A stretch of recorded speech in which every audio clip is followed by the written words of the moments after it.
Hey, this is Mark back again with another great episode of Finding Your Summit. And this week we talked to Lee Tomlinson. And Lee was a guy who originally started out as a tennis player, professional tennis player, and then he ultimately became a studio executive in Hollywood, and everything was rolling along, the houses, the cars, the money, all that stuff. And then he found out that his partners were embezzling money.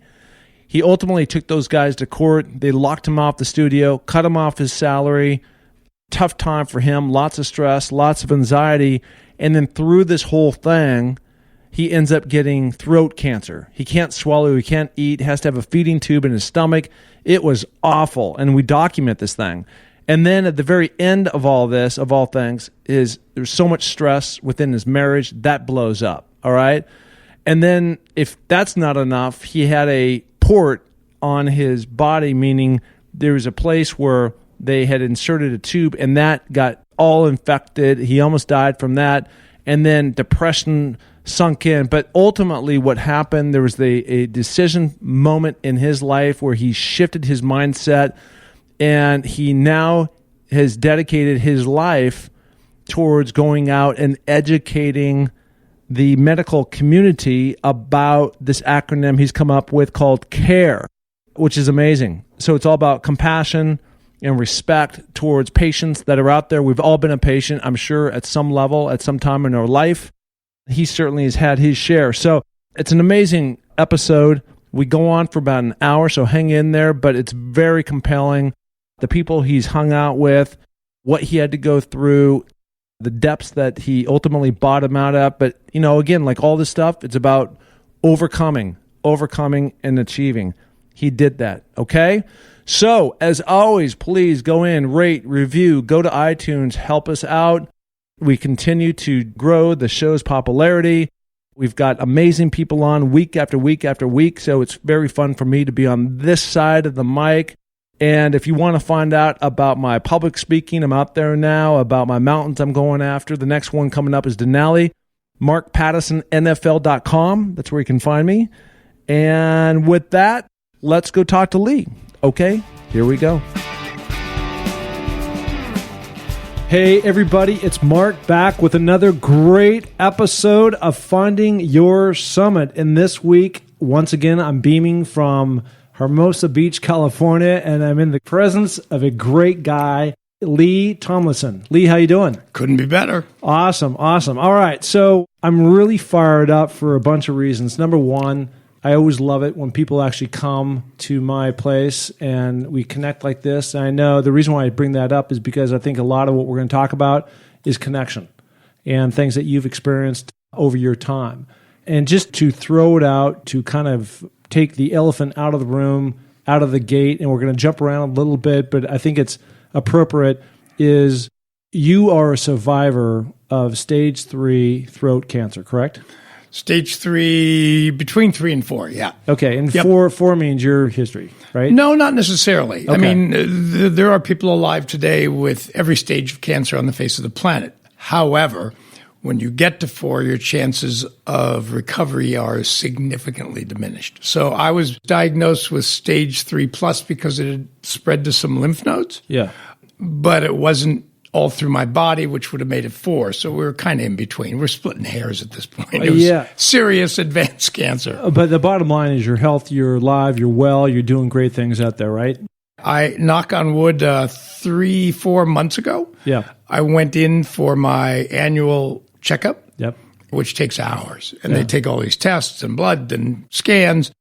And I get to my doctor, Dr. Gabayan, and he's looking at my stuff and he goes, look at that. Now, so did your blood rise when he said that? I mean, I was terrified. Like, look at what? You're looking at my results. Oh my God, well, look at what? He goes, what a coincidence. He said, do you realize that today is exactly 5 years to the day since your last treatment? I went, well, that's kind of a cool coincidence. Yeah, and he goes, no, do you understand what that means? I said, no. He goes, now, we don't use this word, but after 5 years, no evidence of disease, you're technically cured. I didn't know that was possible. Yeah. I didn't ever expect to hear that word. I was dumbstruck. I was thrilled, but I couldn't process it. So I go home. I live with a roommate. And she's ecstatic. She works at UCLA Health. Mm-hmm. And she says, we got to celebrate. I said, no kidding. I just got clean bill of health. I said, let's go best restaurant in LA. Wine, champagne, whatever you want. Yeah. She goes, no. We got to celebrate. Yeah. Okay, what'd you have in mind? So she pauses and she goes, let's go skydiving. Are you kidding me? I'm not kidding you. And I looked at her like, that's the dumbest thing I've ever heard. I just cheated cancer, and now I'm going to risk my life jumping out of a plane at 13,500 feet? She goes, yep. You'll have beaten the two things you're most scared of, falling out of an airplane and cancer. The next day we did it. Where'd you go? We went out to Paris Valley. Yeah, I've done it out there. And I got to tell you, I was terrified, and people haven't done it. Oh. You know, when the door is open, you're looking out. And by the way, I thought the plane was going to crash, just like circling on, going up. So then you get up there, and it's your turn, right? And you have to approach the window. And the one thing I knew, if I looked down, I would not go. So I just looked at the wing above and just on the 1, 2, 3 and just like focused on that. And then you're just in this free fall, right? For 30 seconds or something, right? Oh, yeah. It seems like forever. It does seem like forever. And I had a sense that it was like you'd be gliding, sort of swooping. No, you are dead weight and terminal velocity. Those are two things you don't ever want in a sentence about something you're doing for entertainment. Yeah. Right? And when we're going up, I'm thinking, the plane levels off, and I turned to my guy behind me who's attached to me, and I said, so this is what 13,500 feet looks like. And he cracks up, and he points to the altimeter that we have on our wrists. Yep. We're at 3,500 feet. You still had a few to We go. weren't even close to 13,005. And that's when I got scared. Yeah. Because I was terrified of 3,500. Forget 13,500. When we got to 13,500, it was like you couldn't see cars. You couldn't see any houses. You could just see 100 miles. Yeah. I knew I was in trouble. Yeah, no, I was stupid enough to do it 3 times. Oh, so, no. I was scared enough. No. That doesn't speak well of you. No, I know. That's with all due respect. Well, I was an ex-football player, so now I didn't remember each time I did it, right? Because we all have Yeah, exactly. That's funny. Yeah, so that's great news, obviously, and it's the kind of news that you want to hear after the hell you went through, and we're going to detail that here in a few, but I want to start back. Did you grow up in Oregon? No. I lived in Oregon for a while. I actually was born in Wisconsin. You were? I'm a Milwaukee guy. All right. My grandparents were German immigrants. Yeah. My dad was from California. My mother, who was from Wisconsin, at the Hollywood Canteen during World War II. Wow. My mother was a hostess. My dad was in the Air Force. You're not supposed to date when you're a hostess. Yeah. Somehow that night they started a relationship and were married for 58 years. Isn't that great? Yeah. I've got one of my best friends, Bo Ellis, lives in a place called Pewaukee, just outside of Milwaukee. Oh, wow. That's funny. Yeah. And the reason why I ask you that is because ultimately you did attend college in Oregon. Washington. I actually went to Whitworth College in Spokane. Okay. Yeah. And then I lived in Eugene, Oregon, just out of college before I started to play the pro tennis tour. Yeah. I managed and taught tennis at the Eugene Swim and Tennis Club. Oh. And my life was never the same. That's where I decided to give a shot to the tour and gave up that job and played 5 years traveling around the world in my shorts, for work. Yeah, good for you. Yeah, and there's no helmet stuff in tennis, so I came out much better probably than most people. So how did you make the leap then from tennis to getting involved in the movie industry down in Los Angeles? Oh, it is the most circuitous way you could imagine. I went to school. I studied English and history because I couldn't figure out what the heck I was going to do, and then out of college, I took a job as you're supposed to do. It was tennis. It wasn't a teaching position, which is sort of, my parents were both in education. I thought I was going to be that. Yep. And I started playing tennis. Then once I quit the tour, I got involved with a business that was starting to do business in China when it was first open to the Western world. And one thing led to another. I started my own business and ran that for a number of years. We were import-export companies in the Philippines, China, and Hong Kong. Mm-hmm. And then I spent so much time in the Far East, it's like I have to get back to the United States. If I want to fall in love and if I want to have a relationship, if I want to consider family, I got to be in a place where I can relate to people more easily and people don't even speak my language. So I had the good fortune to have the time to sit down and really look at what do I love doing? What is it that just gives me pure joy? There were two things, sports and entertainment. I had grown up with a very famous godfather. I grew up in a community in Encino in the Valley. Mm-hmm.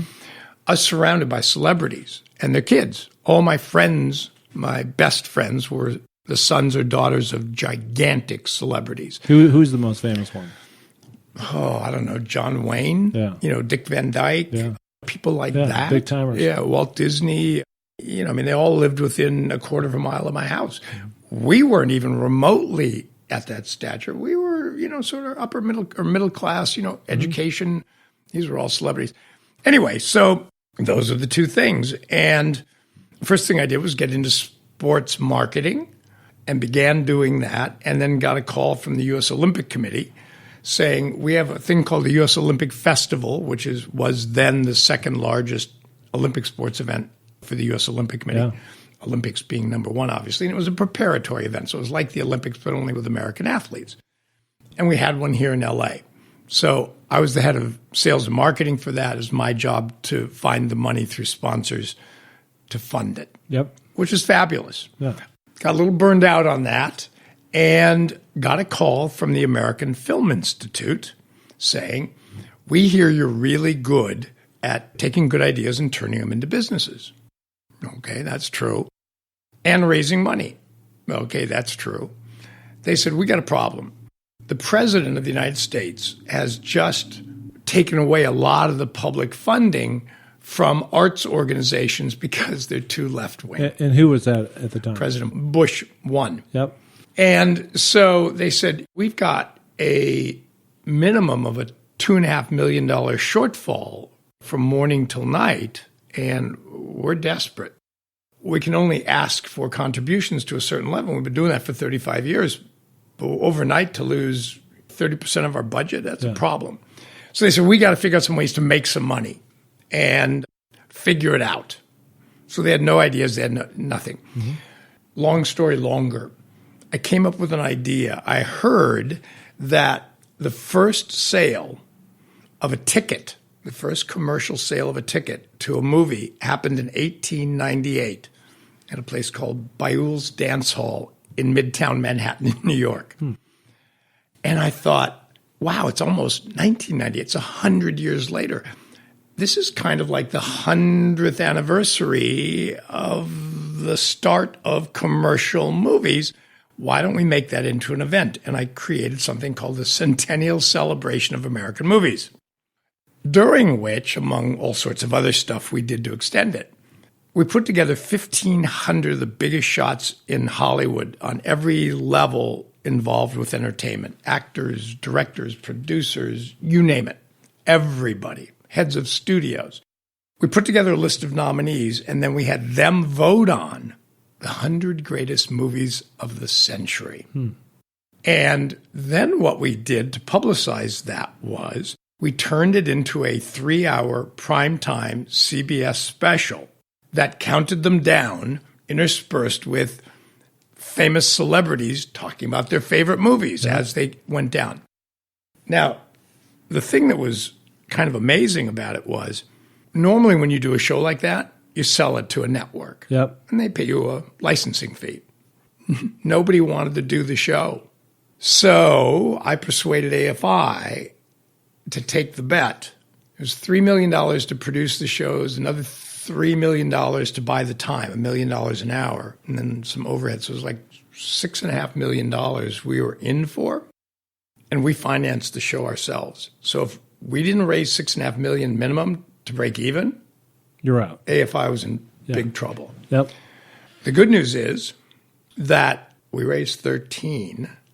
They made a bundle, and the show won all 3 hours on a Tuesday night for CBS, which hadn't happened in 10 years. So now you have credibility. Not only do I have credibility, CBS now wants to buy the show. Yeah. And I persuaded AFI. I said, guys, we made enough. Let's roll the dice again. With that big of an audience that we can prove now, it's going to be a lot easier to sell a second show. Mm-hmm. So we did 100 years, it was called 100 Years, 100 Movies, the centennial celebration of American movies. Second year was 100 Years, 100 Movies, 100 Years, 100 Stars. We picked the 50 greatest men and the 50 greatest women actors in Hollywood and then talked about them. Same deal. Yeah, we did it for 10 years. Yeah. And let's just say we netted AFI a good 8 figures in net profit and set them up for a very successful rest of their life.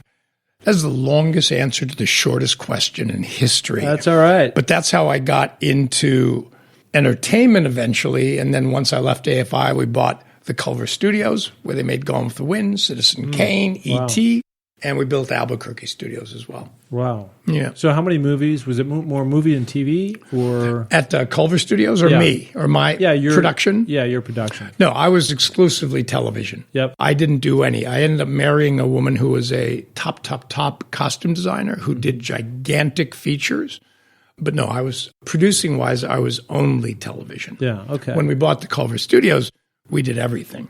So you're going along, you're married. I am. Right? And you were married, and you've got this Hollywood life. Yes. Right? By all vision, living the dream. I got everything. You got the finances, you got the cars, the house, the wife, the whole thing, right? The celebrities, the events. It was the dream. Yeah, it was going. Yep. And then somehow or another, and I want to find out more about this. Yep. Some business partners that you had partnered with. Yes.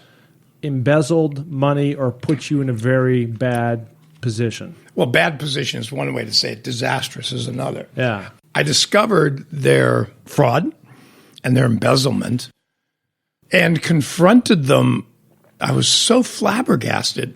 I didn't sort of think about what to do. I wish I had. And I confronted them one night about it. The next morning I came to the studio and I was locked out. I wasn't allowed on the lot. And every security person, which I knew personally, said, Lee, it's not right. I understand that. But if we let you in, we're fired. Yeah. And what was your position with the company? I was a partner and I was a senior vice president of sales and marketing. Yep. So I was, equal right part. Yeah. No. This is as good as it gets. Yeah. So all of a sudden, I'm out of work. They stopped paying me. Yep. I was making great money. Yep. Took all my benefits, all my insurance, all my everything away, and I had to sue them. Well, they had all the money from the studio to pay legal fees. Yep. They knew that I didn't have that kind of resources, yep. so they lawyer up back, dragged it out. Yep. They deposed me for a week, for 12 hours a day at $500 an hour. Anyway, that was just the start. We went through that for 2 years, and I accrued an enormous amount of debt. A week before the trial, knowing they weren't going to win, they settled. Cool.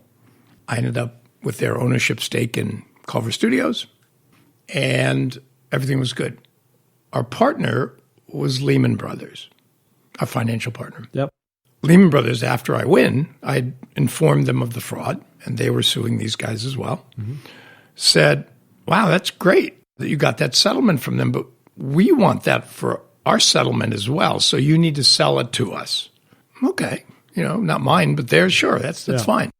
They offered me about 10 cents on the dollar for the actual market value. I said, guys, I can't even pay my legal fees if I sell it to you for that. I said, I spent 2 years in hell. Look at my debt, just from legal fees. They said, well, if you don't do it, we're going to sue you. On what basis? You're part of the partnership that screwed us around. Right. I said, guys, I'm the one who told you about this. I had nothing to do with it. You know that, reading the deposition of... They said, well, we're going to sue you. And they did. I spent 2 more years being sued by somebody who had the bottomless, coffers. Yeah. And about a month before we were to go to trial, And finally we said, what evidence do you have that I did wrong? They said, well, here's 3 expenses that you put in that were inappropriate that we reimbursed you for. Yeah. Well, I had everything, so I produced the 3 canceled checks, paying them for those 3 months. They had no case.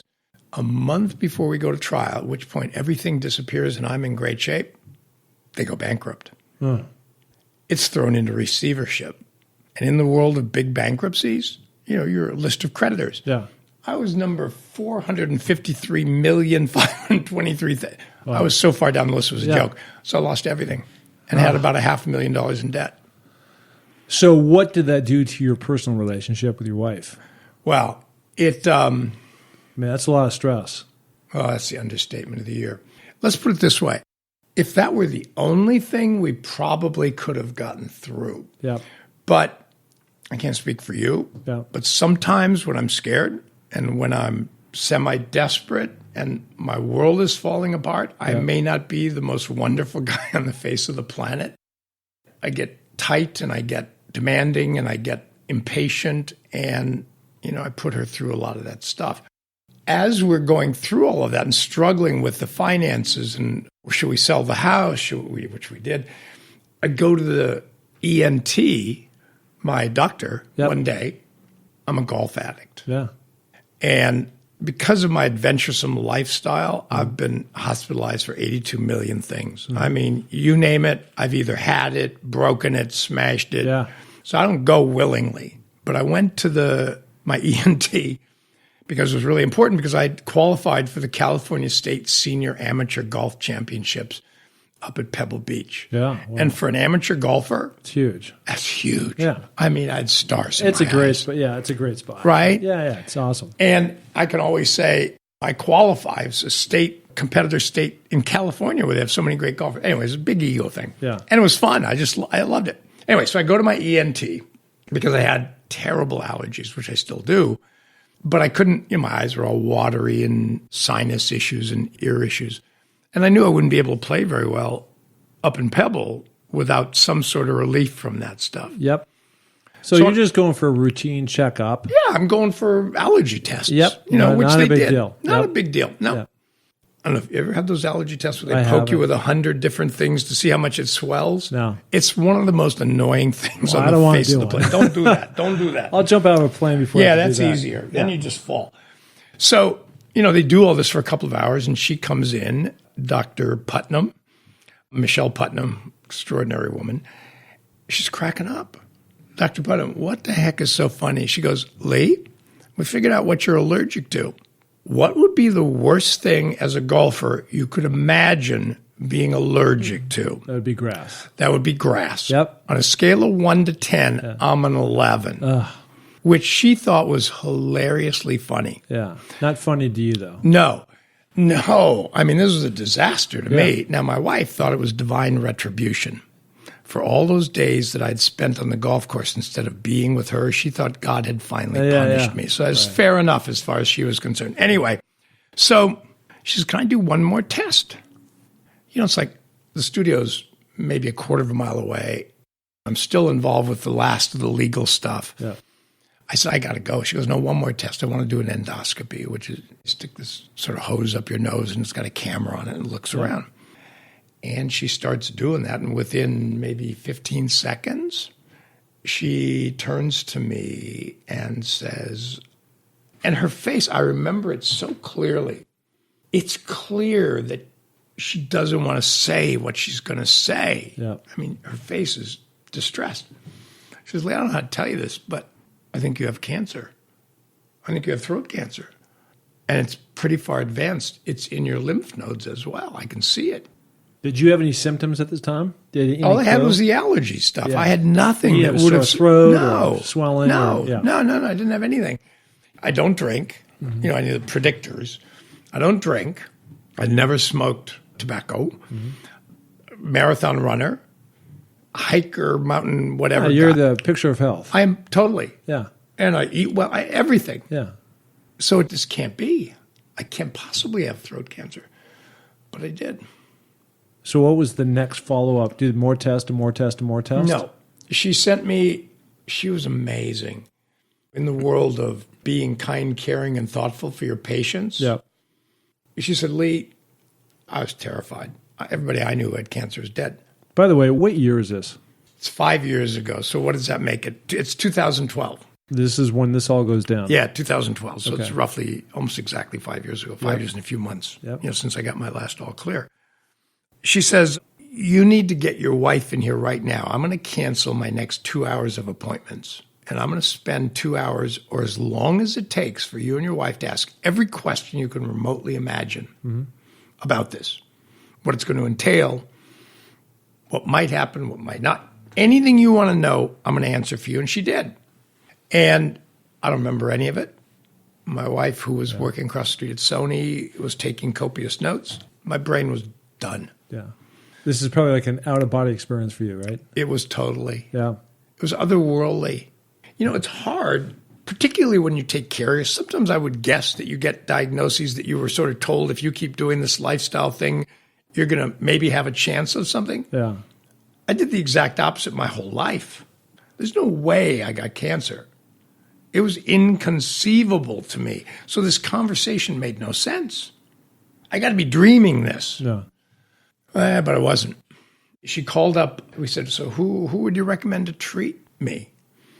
And she gave me some names. I said, so good. So if you or me, which one would you do? And she said, I would choose Beverly Hills Cancer Center, the Bayan brothers. She gets on the phone, calls them, gets me an appointment in 2 hours. I go over there. They do some more tests, confirm, yep, diagnosis 100% correct. And that's when I asked the $54,000 question, being an athlete. They said, you need to start treatment immediately. I said, okay, but I have the state championships coming up. Right? I got to go to, is it okay if I take a week, because it's next week, if I take a week and go up and play in the state championships? Yeah.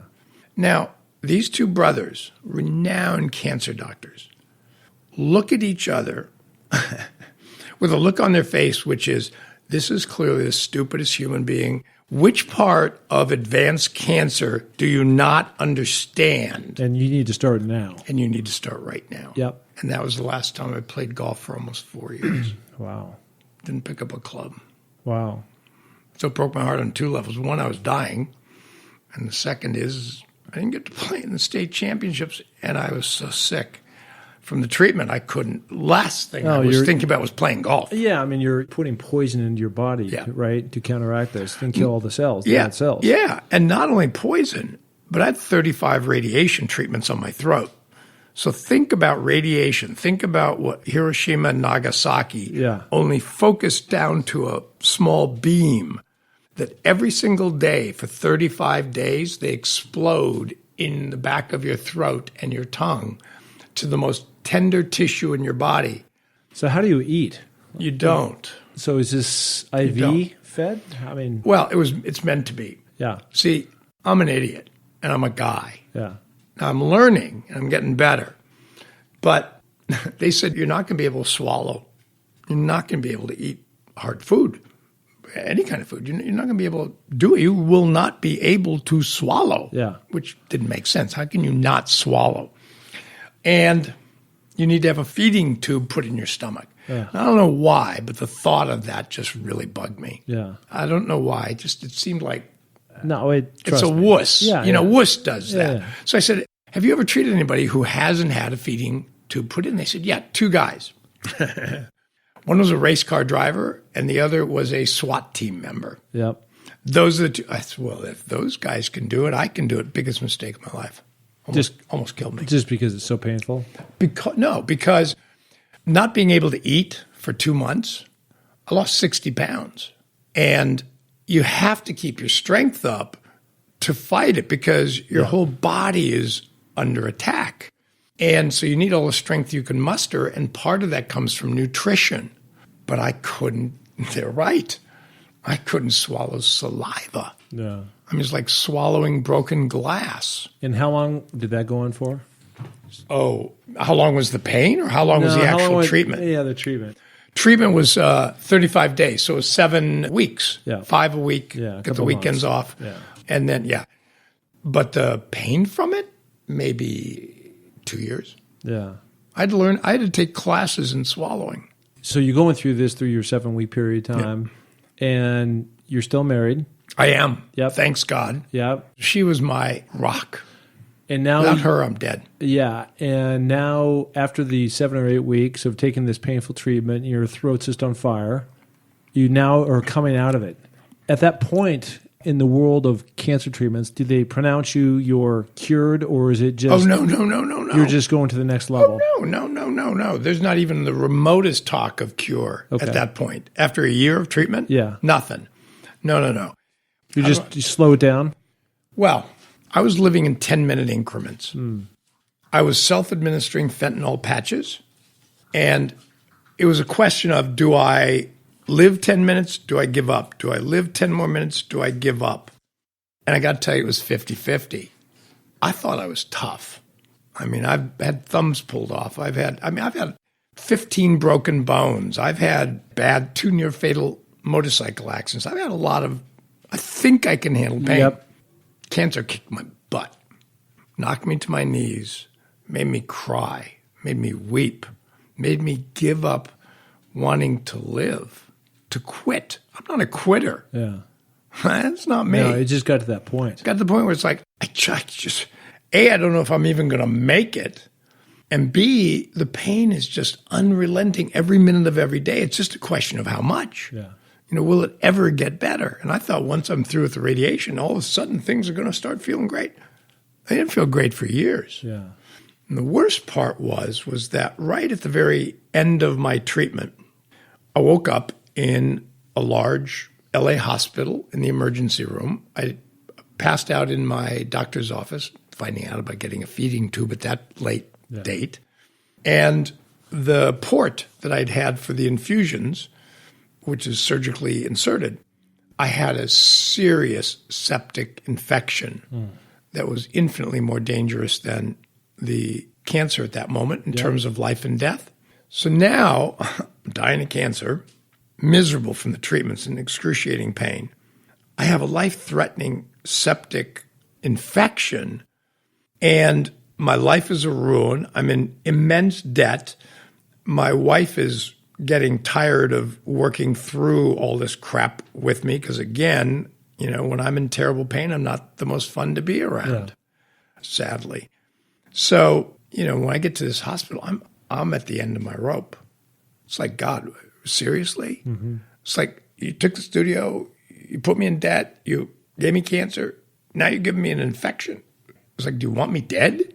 Boy, I just needed some kindness. And people at this hospital were the most unkind, insensitive, rude, uncaring, mean.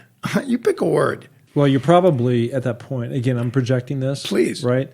But I'm just imagining if I were in that situation and you're so fragile. Yes. Right? That you are super sensitive. Yes. Right? To like anything. So it's just like a lot of things, I'm sure, when you're full mind, full heart, full spirit, you're able to whatever. They're just having a bad day. Yes. You just keep moving along. Yes. But now you're in this place where you don't know if you're going to keep walking down the street. Yeah. Right? And so people that don't respond to you in the right ways of just compassion. Correct. Right? And caring about your awful situation, your predicament. Yeah. You're like, whoa, right? So I can totally see how that would happen. Well, it was really weird. As I look back on it, I realized that for that year, my life was in the hands of those people. Not just at that hospital, but at the oncology center, at my ENT. All of those people were literally doing things to try to save my life. Now, I can't speak for you, but when I trust someone enough to do things to me that I don't even understand in the hopes that it will save my life, it makes them pretty important in my life. It makes them almost godlike. Yep. And when gods think you're not worthy of simple human kindness, I believe them. Problem's not with gods. Problem's with me.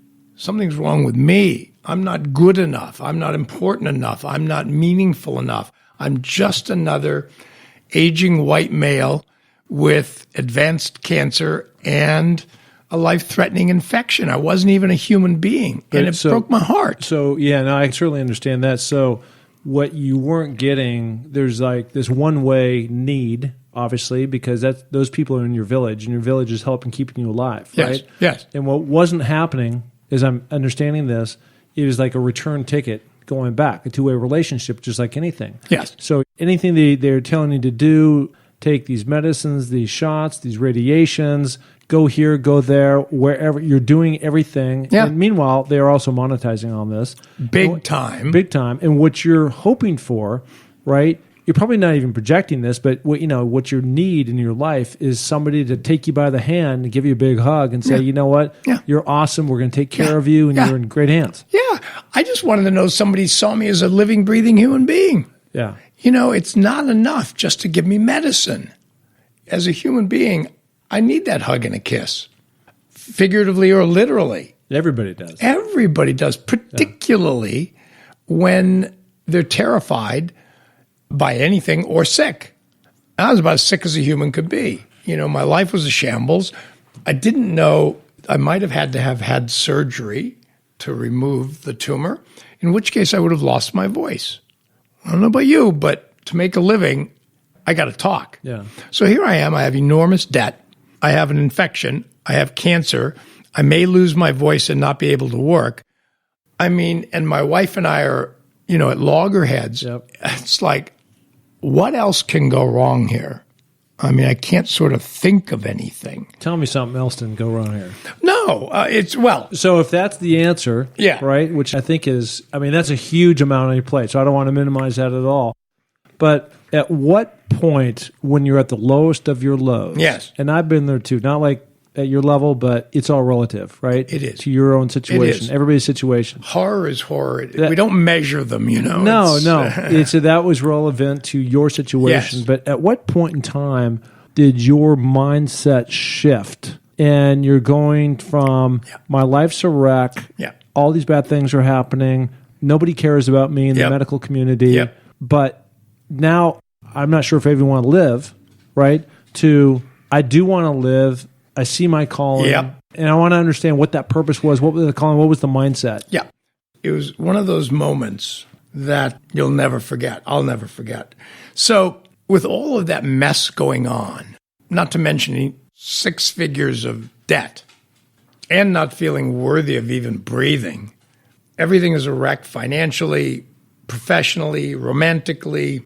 I realized that I had a Keyman life insurance policy still from the studio. Mm-hmm. Even though I didn't own it anymore, I still had been paying premiums on a Keyman life insurance policy. And I realized that if I was to die, that the payment of that Keyman life would wipe out all the debt and put my family, on easy street for the rest of their life. By the way, I think that name is ironic. Which one? Keyman. Yeah, right. Exactly. Because you're not feeling like the key man, but it takes the key man that could potentially wipe that debt out. Yeah, exactly. I get it. Yeah. And the thing was that I was self-administering fentanyl patches, which are an extremely powerful anesthetic.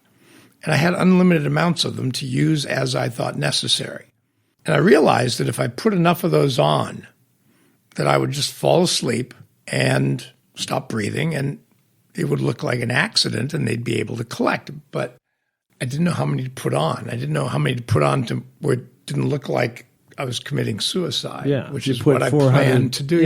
Put on 400 patches. You're gonna go, all of a sudden, overnight, it's like this guy's clearly trying to end his life. Yeah. But I'd made the decision that that's the only way I could have value for my family. I could escape the pain. I could leave them set up. I could fix the mess I had gotten everybody into by getting cancer. And I decided that that was what I was going to do. But I needed to know how many patches to put on. What's too much, And my brother-in-law, a fellow named Dr. Dean Adele, who used to be a huge radio and television medical host of his own radio show and television shows, came to visit one day. And I decided he was the guy I was going to ask the question. I had to tell him the story, which I was deeply ashamed of. I'm going to end my life. I'm going to quit. I'm going to quit. I'm a quitter on top of everything. The shame was worse than the physical pain. So I said, Dean, I got a story to tell you. And I told him the whole story from start to finish. And he did some pretty amazing things. Number one was he sat like you and I are sitting here, close together, never said a word, listened intently and showed me the respect that one person can show another by just listening to their story. He also didn't judge me for quitting, shame me, or for ending my life and leaving his sister without a husband. And then when I was done, the first thing out of his mouth was an apology. He said, Lee, I am so sorry for what you went through and what drove you to this place. He said, it breaks my heart. He said, and it's unforgivable what you experienced. And he said, worse yet, you're not the exception. It happens every single day because medicine now is so much about serums and technology and techniques and procedures that the human side, the compassion in addition to treatment, is being pushed to the side of the road. And you're the example of exactly what happens to millions of patients every single year. He said, so I really apologize. I'm a doctor. I'm part of the mess. He said, may I, ask my permission, may I make a suggestion? Yeah, Dean, go ahead. And he said, one of my sort of pleasures is customer service. So any business I've ever been in, you got treated like royalty because you're the key to our business. I mean, it's like, duh. Yeah. He said, you're a customer service expert. And he said, and if you look at it, how you do what you do to a patient, not what you do, but how, that's customer service. He said, you've written books on the subject, you've lectured on, you've taught, you've consulted Fortune 500 companies. So you understand customer service from a business, and you're a C-level executive, so you know how customer service makes money for businesses. He said, you've been a perpetual patient your entire life. You've been in the hospital more than 12 people I know. And he says, if you live, you will also be a cancer survivor. He said, how about this? He said, rather than ending your life, he said, how about you fight your tush off? And if you live, how about you spend the rest of your life working with medical professionals to try to inspire and remind them about the power of compassion in addition to great treatment, the necessity of that to offer patients the best chance to heal. It's awesome. The other thing that's cool about that too is, so you talked a lot about compassion in just a minute ago. What was bouncing back at me is not only were you getting compassion, but what you're feeling now, probably the first time in a long time, because this long list of like crazy stuff that had been in your life, that you experienced, knocked you in the head, was this little word called significance. Yes. And when you feel significant, I think is the first point of recovery towards something feeling like you're worthy and that you do deserve love and happiness. Yes. And it goes one step further for you, it sounds like, which is suddenly your brother-in-law was able to give you a sense of purpose if you were willing to accept that and bring that into your life and take that on. Yes. It's exactly what he did. Not only did he reignite my desire to fight and live, but he said, God's truth, he said, Lee, why don't you start a compassionate movement to see if you can't get medical professionals to remember and bring compassion back to the forefront of modern medicine. So all of a sudden, it's like, wow, now I want to live because I have a purpose that can make a difference so nobody else has to go through what I went through these last few weeks. Yeah. It gave me a vehicle to do that. So we established what we call the Care Effect movement to do exactly that. What is the CARE is actually, I looked this up, the CARE is actually an acronym. It is. As kind of your anthem for what you're doing, right? It is. So let's talk about what those letters mean. Deal. Okay, C-A-R-E. Yep. So C stands for connect. When I was treated that poorly at that hospital, there was no connection whatsoever. I never felt seen or heard by any of those people. It was like I was invisible. It was like I had no value, no worth, that I literally was physically invisible to those people. So the opposite of that, rather than treating people like a number, like an aging white male in 2212 with cancer and infection, is you need to connect with them. You need to know something about them as human beings. You need to speak to them about their lives. You need to speak to them about their families. You need to speak to them about their fear. When you do that, human beings connect. Yep. And we are hardwired to need that. If you don't touch a newborn baby for some period of time, you leave them completely isolated, they will die. Yep. So we don't need it less as adults. We may even need it more because we're cognitively more aware of our pain than an infant. So connect. Number one is connect. If you connect, you're starting to be compassionate. A is attention. You need to pay attention to your patient's need. Yep. Not about you. It's irrelevant if you had a bad day. It's irrelevant if you're cranky.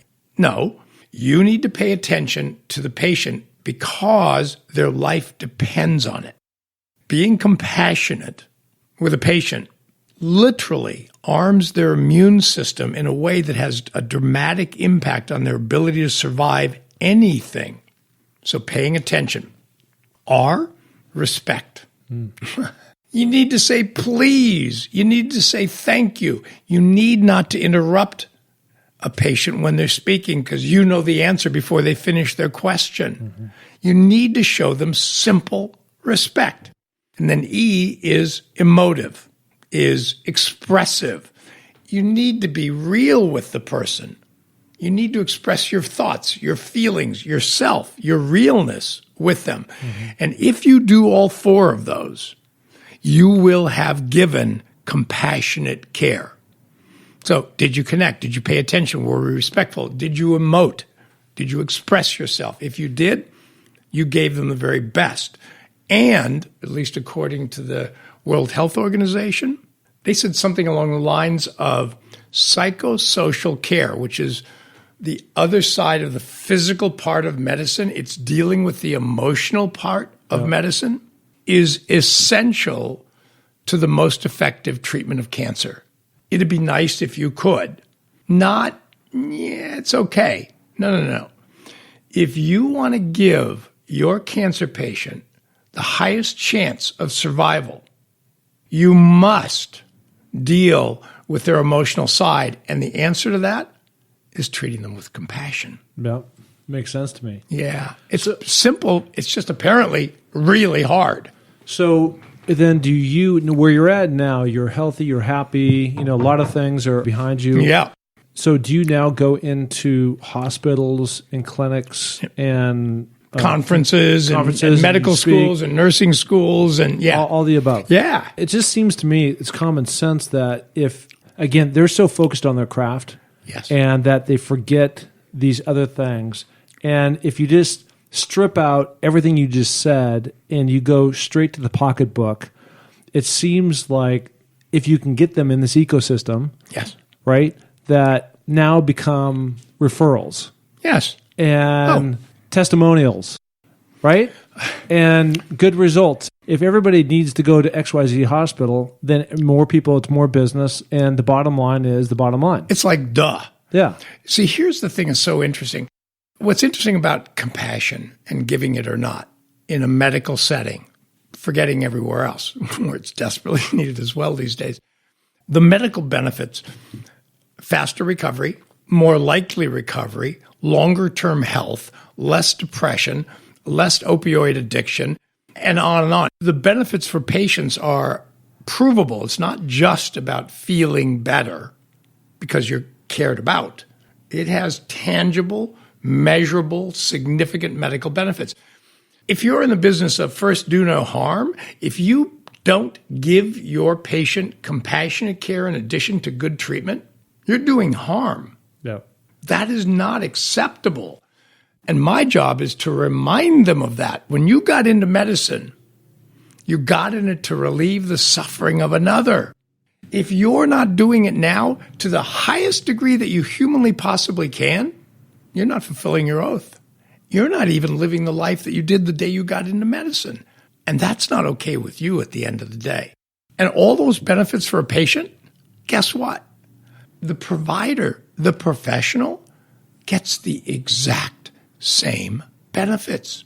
When you are kind, caring, and compassionate for a patient, for your colleague, for a stranger on the street, your husband, your kids, your family, it does the same thing for your immune system. Yep. Not to mention, your patients write you nice letters to your boss, which means you have great job security. You have much happier at work. When you're giving compassion, people who do that are happier. They enjoy life more. Their job is more satisfying because they get more positive feedback from their patients and their colleagues and their bosses. If you're in talking to a bunch of medical professionals, right? Yes. Doctors, nurses, med students. Whatever. Yeah.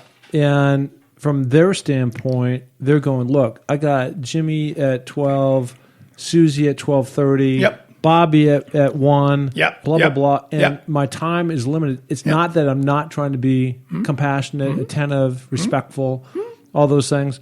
It's just a matter of I've got to get in there. I've got to do something that is objective and understand what it is, treat them. I only have so much time in that room before I have to go into the next patient and deal with them. Yeah. How do you get around that? Simple. It's really simple. It's like, guys, you're medical professionals.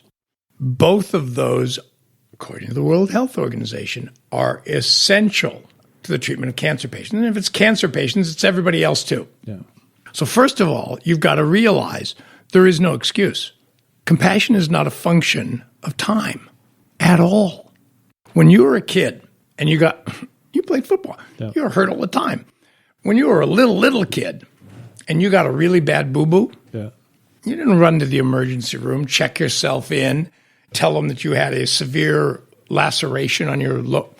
That isn't what you did. Mom. You ran to your mother, and what did you want from her? Love and compassion. You wanted a hug and a kiss. Yep. Right? Yep. Probably you didn't go, Mom, excuse me, but can I have a little compassion, please? No, but you wanted a hug and a kiss. Yeah. And think back. How was your pain after you got that hug and a kiss? It was a lot better. It was a lot better. Yep. So it absolutely works. All we want from you is something that shows me that you see me as a person. Did you remember something from our last conversation about my kids? Did you remember about my golf game? Did you ask me what my score was? How's my handicap? That takes a second, but it takes the intention to find out something personal about that person and speak to it. Well, it gets back to that thing that you spoke of 20 minutes ago, which is about connect. Yeah, right? Exactly. And we're social creatures, and we all need it. Exactly. Right? Exactly. And you know what let me ask you how long this takes. Because remember, you didn't want just a kiss, although that probably would have been enough. You wanted a hug and a kiss. Human beings are hardwired for touch, unless you're being attacked. But given in a loving way, literally physical touch releases certain drugs into your body, which are enormously powerful at fighting disease. Just physical touch.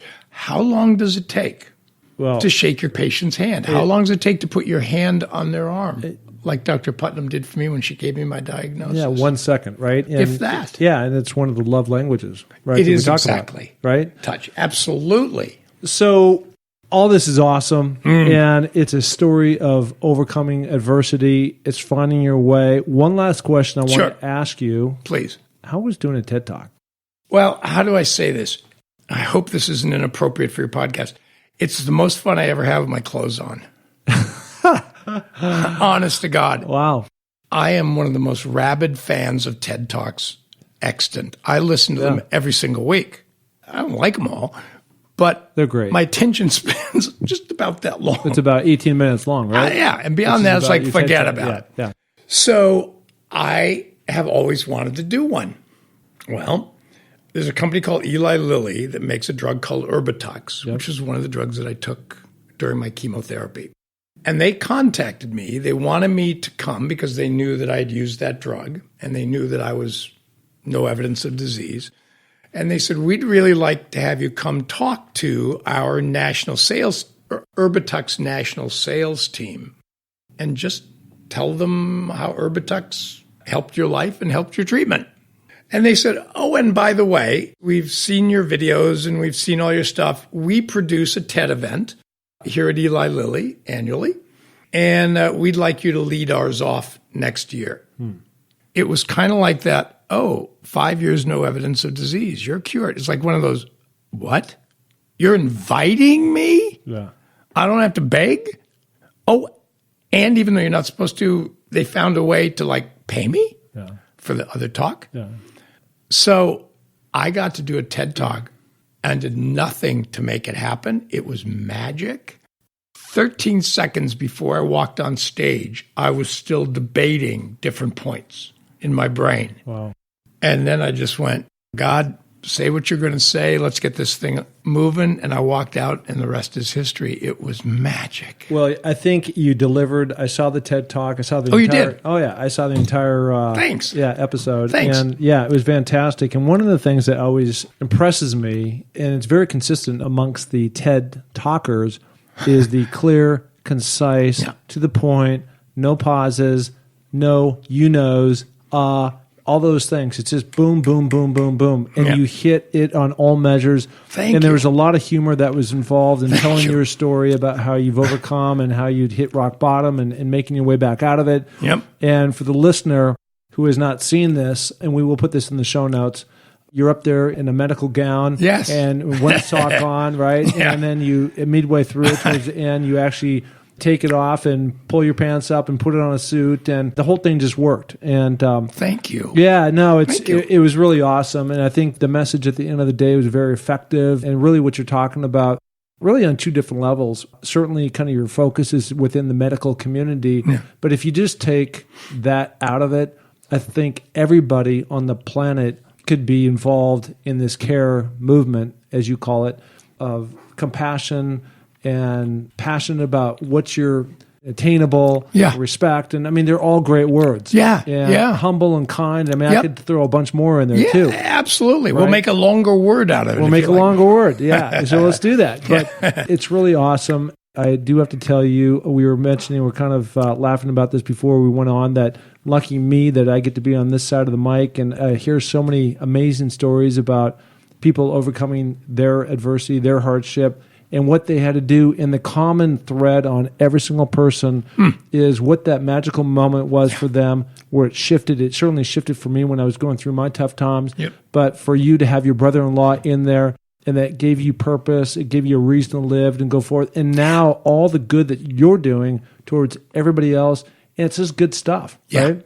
It's so interesting. And I think I may have heard you say it before. It's like when I was first had cancer, somebody said to me, well, you know, when one door closes, another one opens. I wanted to smash him in the face. You know, it's like, are you kidding me? These doors have slammed in my, 10 doors have slammed in my, don't tell me about other doors. Until somebody said to me, when one door closes, another door opens, but we are so focused on the door that's closed that we never see the ones that are opening. That changed how I look at everything. I am a better human. My life is richer. I am living my purpose. I'm living with passion. My life is spectacularly good right now, and none of that would have been true if I hadn't had cancer. It has been a blessing for me. Well, I don't want it, and I don't want anybody else. I won't recommend it as a way to learn, but I got to tell you, it has been a blessing for me. Yeah, I know. Sitting here at my table behind you is this painting of the lemons, right? Yes. We talked about it before. Yes. And the reason why I have it up there as a daily reminder is because we're all dealt with lemons. I've had mine. It shows 4 lemons in this beautiful painting, and I've had a bunch of lemons. Yep. So a lot more than 4, right? But what you do about it is lemonade. And I can tell you, my friend, that you've cranked out a lot of lemonade. And I salute you. Thank you. And I feel like I'm a better human being for you being down here and listening to your story. Again, very grateful for that. So thank you, Lee. Appreciate being on the pod. My pleasure, my pleasure, my pleasure. Thank you for having me. Absolutely. Take care.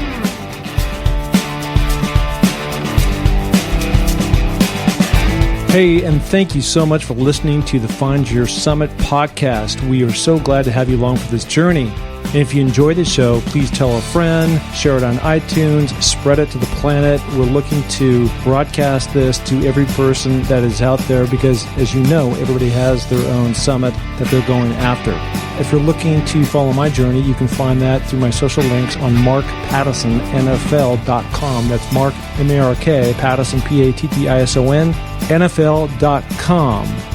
So, until the next podcast, just remember, clear eyes, full hearts, and remember, it takes a little more to make a champion, so make it happen.